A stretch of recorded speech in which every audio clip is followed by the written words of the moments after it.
He was one of the most unlikely Olympians ever. Some of his family was not thrilled that he was wasting his time with such pursuits. The Guardian magazine labeled him an amateur from every standpoint. Other runners and coaches, experts in their field, openly mocked the way he ran, like a stricken stag, they said, mouth open, head thrown back, arms, hands clawing at the air, no runner's form. With his style, he shouldn't have won anything. And he came to the world's attention largely because he refused to run the event that he was best at, the 100-meter dash, because it was run on a Sunday. He went on to capture the gold in the 400-meter race at the Olympics that year, but he captured the hearts of those around the world with these words: I believe that God made me for a purpose, but he also made me fast, and when I run, I feel his pleasure. You probably know his name. Who is it? Some of you do. His name was Eric Liddell, a Scottish Olympian, raised up by God for God's purposes. In the Olympics and in his life, everything he did, he pointed to Christ. His story was chronicled in the movie Chariots of Fire. Now, I don't watch movies, and I rarely recommend them, but you need to see that one. It's good. In this series, Seeking Success, our premise is that God has purposed for our success, and that success can be defined as continually living in relationship with God, seeking to fulfill his purposes for our lives, and that he has provided ways for us to live in that success well, ways that will bring a sense of fulfillment and satisfaction to us and glory to him. You can see that in Eric Liddell's life, can't you? This is where you say yes. I knew that. Are you awake this morning? Just checking. All right, God has always used odd people to accomplish his purposes. That gives me great hope. None perhaps stranger than the one whose story we're looking at today as we continue this series looking through the book of Judges. Her name was Deborah, and she was called to leadership in Israel, which, like every other culture at the time, was male-dominated. And so she's called to leadership in spite of her gender. Her story is told in Judges 4 and 5, and she led Israel between 1107 and 1067 BC, holding court under the palm tree. Now, we don't know much about her. What we do know is that she was a prophetess, like Miriam, who was Moses' sister. And the song that she writes after the victory in this battle is very much like the Song of Miriam from the book of Exodus. Deborah had the ability to hear from God. She was the fourth of Israel's judges, and unlike other judges, she was actually called to render decisions. People brought cases to her to decide.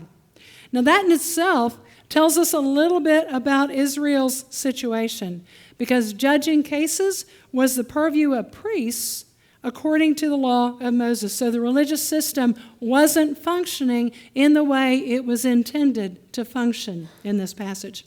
As we begin looking at Judges 4, it says that the Israelites once again did evil in the sight of the Lord. Imagine that. And when we come to this chapter, they're once again being cruelly oppressed, this time by King Jabin, who reigned from Hazor.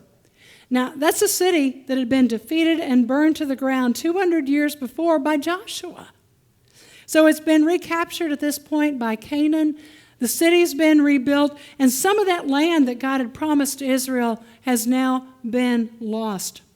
Chapter 5 tells us what the oppression looked like.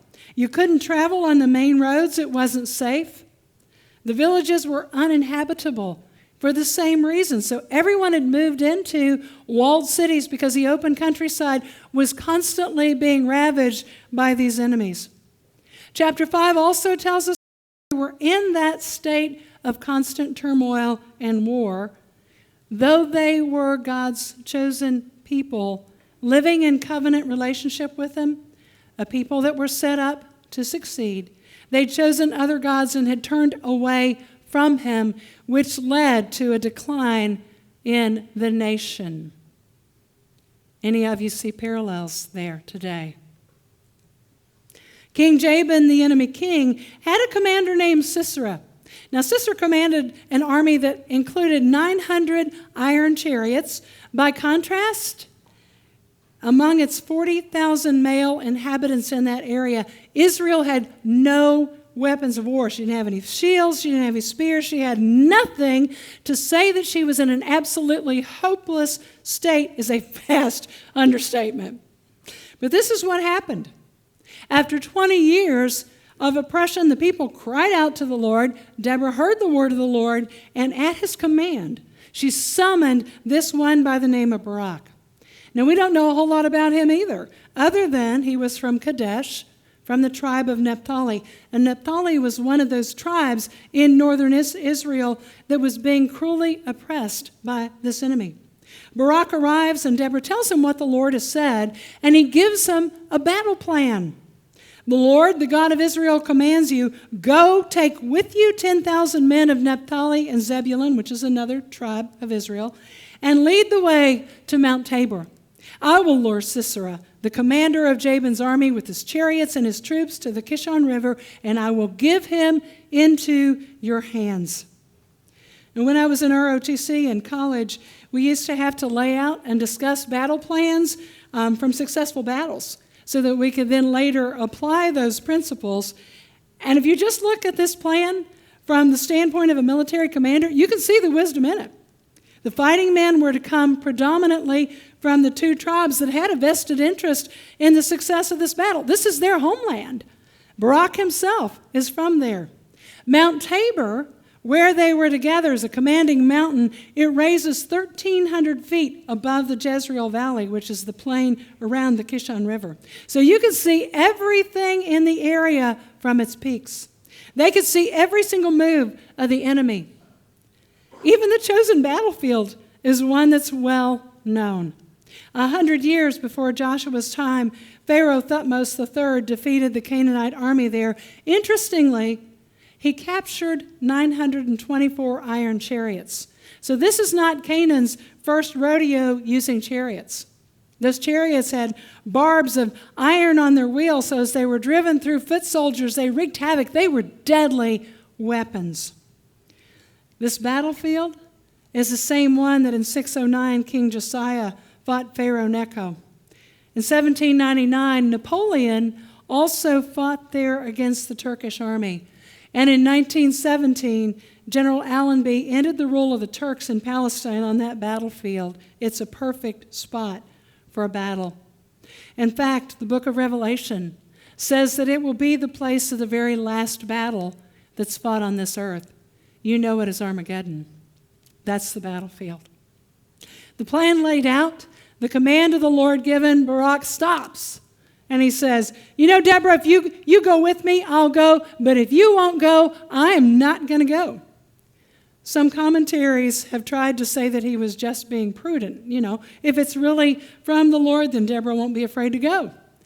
Deborah's statement lets us know that that's not true. It is really his lack of faith. And she says, very well, I'll go with you. But because of the way you are going about this, the honor will not be yours. The Lord will hand Sisera over to a woman. See, there are consequences to unbelief. Together, they travel the 70 miles back to Barak's hometown of Kadesh. And these two tribes, Naphtali and Zebulun, are summoned along with others, as we later find out. And guess what?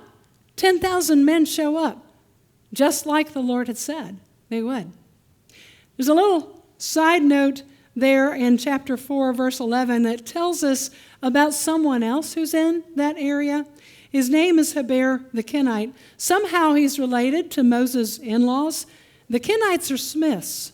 That means they work with iron. And for some reason, he's moved north to live in that area while most of his relatives are still in the south. He may have helped build those chariots. We're not told. Maybe that's the reason for the alliance.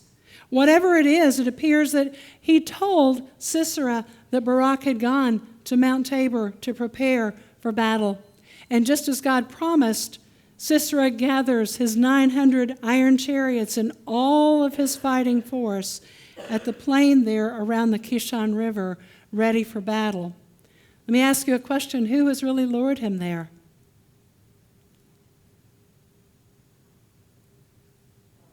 This is a Sunday school answer. God has. You know that answer.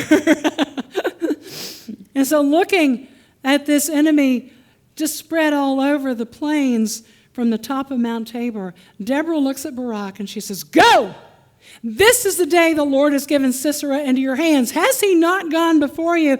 And Barak heads down the mountain to this place where God has assured him of victory. Now, I said earlier it was the perfect battleground. It's really only perfect at certain times of the year, because in the early spring and fall, the rains make the plains around that river impassable because they're flooded. But this battle happens in the summer.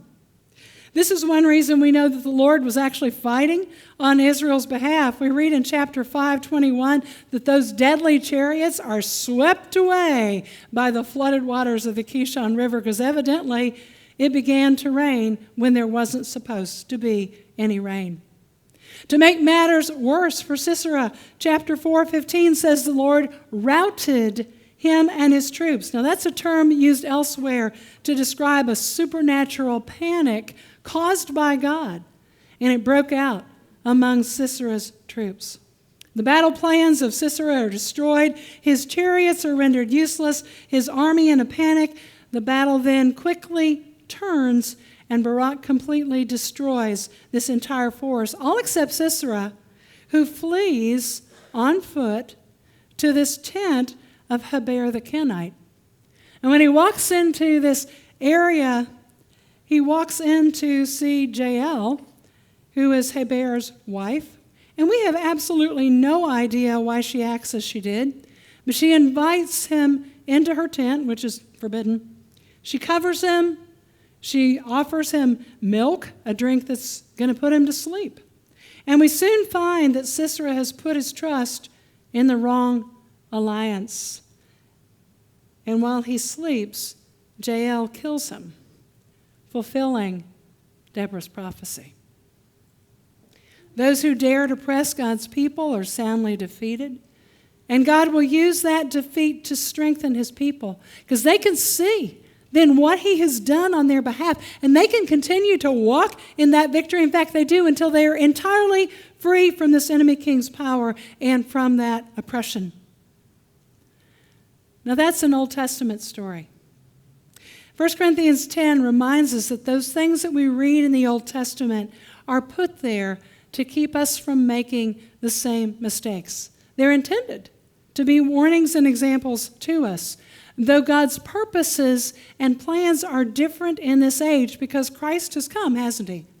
They teach us principles that we can then apply spiritually to our lives today. Out of the judges that we've studied, all of them set up for success, right? This is where you say yes. Deborah's the only judge who walks in that success. Personally, I love that. But she lives in relationship with God. She seeks to fulfill his purposes, and that sense of fulfillment and satisfaction that we've talked about are evident in her song in chapter 5.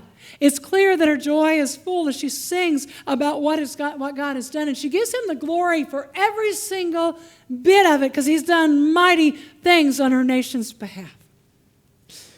If those things are written as examples for us, then what can we learn from her?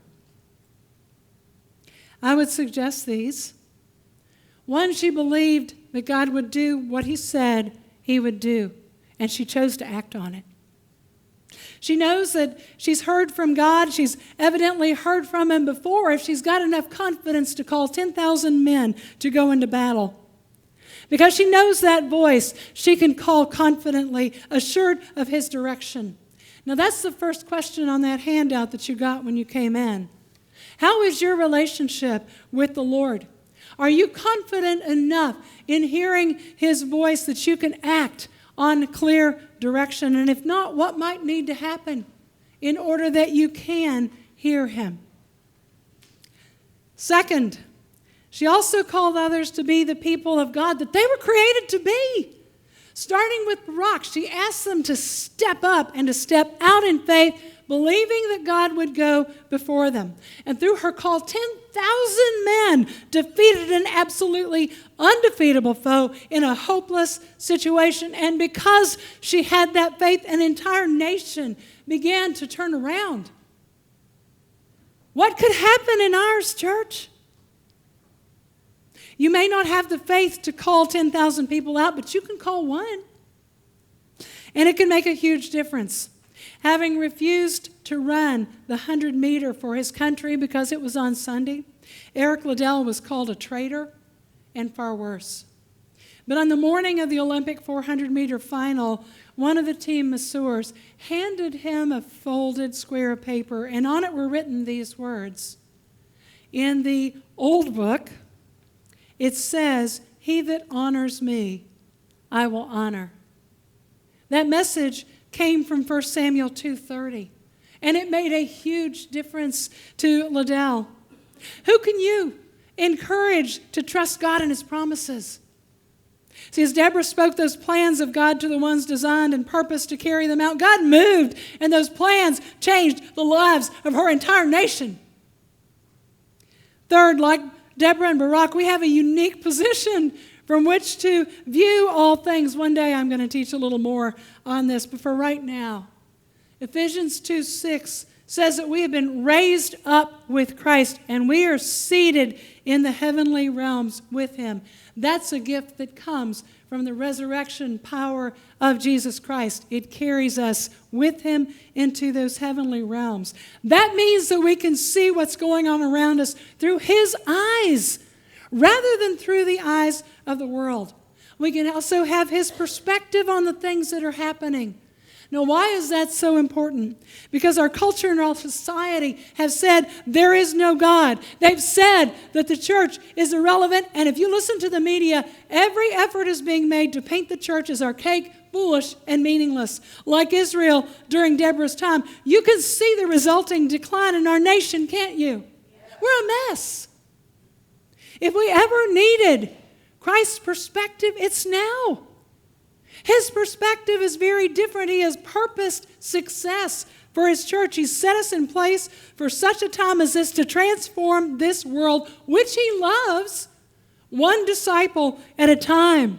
He's given us plans and strategies, and He has gifted and empowered us to carry those out. And that's what our council has been trying to discern. Many of you have come and you've said, I see that, we need to do that. Others have said, I got some questions that need to be answered, and that's okay. So I've asked our council to set up ways to have that conversation so we can do that. Because if we want to go in that direction, we want to go willingly, and we want to go together. 1 Corinthians 2:16 says that we even have His mind, so we can know what He purposes to do, and He has purposed for our success. If we see from His perspective, nothing should stop us from stepping out in faith. Lastly, believing that God had purposed for her nation's success, Deborah gave everything. She risked everything, knowing what was at stake, even her very life, to carry out God's purposes, seeing the danger, counting the cost. She counted it worth it. And again, here, Eric Liddell is a great example. He was not considered a serious contender for the 400-meter race. Nobody thought he was going to win that thing, but he did understand what was at stake because he'd taken a stand. So this was his tactic. He said, I run the first 200 meters as hard as I can. Then for the second 200 meters, with God's help, I run harder. Horatio Fitch, who was running in the lane beside him in that 400-meter race, said this of him: I couldn't believe that a man could set such a pace and finish, but Liddell pushed himself like a man possessed. He didn't weaken. With the tape 20 yards away, I again spurted closer, but Liddell threw his head further back. He gathered himself together and shot forward. He seemed to us as opponents to be tackling the whole distance in an all-out sprint. He gave everything, holding nothing back, and he came out victorious. What would happen if we gave everything for a cost that was worth it? I want to close this morning with one more story from Eric Liddell's life. After the Olympics in 1924, he spent one more year in Edinburgh studying theology, preparing for a missionary work in China. In his final race on British soil, he took everything. He won the 100 yards, the 220 yards, the quarter-mile events at the Scottish Amateur Championships in Hampton Park. And many who saw him questioned how on earth he could give up that fame, the glory, and the joy of running. The crowds. Hundreds of them turned up at Waverley Station as he began his missionary journey. Asked to deliver a speech, he simply led the crowd in a hymn. Jesus shall reign where'er the sun doth its successive journeys run. His kingdom spread from shore to shore, till moon shall wax and wane no more. He was convinced of a greater calling, a greater purpose, and a far greater success. I wonder if we can see today those possibilities. I'm going to ask Nancy to play, and by the way, Nancy, I'm delighted that you're here. Thank you so much. She's going to play for us for a few moments, and I'm going to ask you to take a look at that sheet. Consider where you are in your journey with Christ, and then we'll pray.